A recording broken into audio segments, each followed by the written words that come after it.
आपके नेता कह रहे हैं कि स्वर्गीय Rajiv Gandhi ji father of lynching हैं।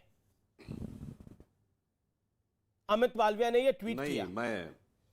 और जब राहुल गांधी से इस पर सवाल पूछा गया तो राहुल गांधी आज को गुस्सा आ गया, गुस्सा गए वो।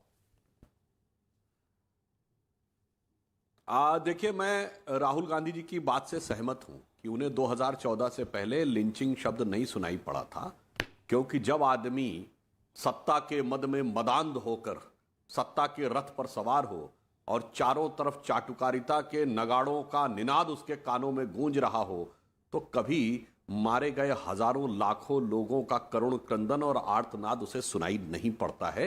यह स्वाभाविक है, इसमें कोई भी नई बात नहीं। जहां तक उन्होंने बात कही अभी अभय दुबे जी ने जो फैक्ट बताए, दो फैक्ट में मैं कह देता हूं। हाँ, ये बात सही है, जनवरी 1990 में जो कुछ हुआ था, भारतीय जनता पार्टी उस सरकार में साझीदार नहीं थी, बाहर से समर्थन था। 4 दिसंबर 1989 को वीपी सिंह की सरकार आई थी। 1 महीने के अंदर सब कुछ हो गया था। इसे संस्कृत में एक बात कहते हैं, अभय जी आप विद्वान व्यक्ति हैं, काकतालीय न्याय।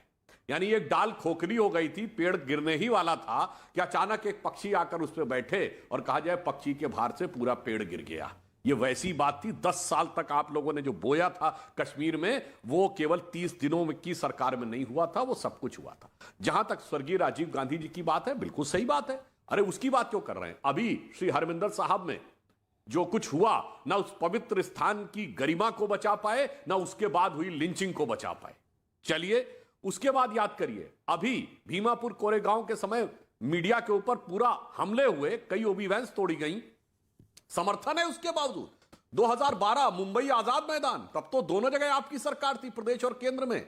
1 दर्जन से अधिक ओबी वैन्स तोड़ी गई, भीड़ के द्वारा, मॉब लिंचिंग के द्वारा।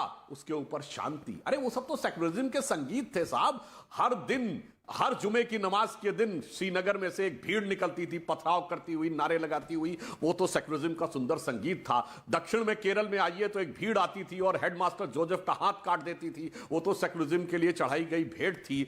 गोधरा में जो 60 लोग जला दिए गए, वो तो सेक्युलरिज्म की आंच को तापने के लिए किया गया कार्य था। और कई बार 1984 में जो हुआ, बड़ा पेड़ घिरा था, उसके स्पंदन में कुछ थिरकन हो गई थी। वो तो केवल हृदय में इतना ही आनंद पैदा किया था। मगर मैं डिफर करता हूं, लिंचिंग के फादर राजीव गांधी नहीं थे।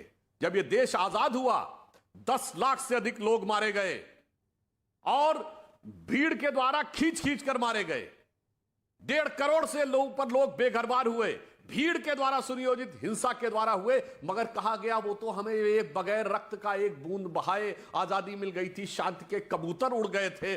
मैं कहना चाहता हूं, जो लोग लिंचिस्तान कहते हैं, 16 अक्टूबर 1946 को जिस दिन डायरेक्ट एक्शन डे हुआ था, वहां से 15 अगस्त 47 के बीच में लिंचिस्तान तो उस दिन बना हुआ था। इसलिए अगर फादर ऑफ लिंचिस्तान है जी, अबे दुबे, जवाहरलाल नेहरू है। अबे दुबे, आपकी याददाश्त को और मैं वापस लेकर आता हूं। अबे दुबे, आपकी याददाश्त को और वापस लेकर आता हूं। 1984 के तो दंगे हुए, लेकिन एक दंगे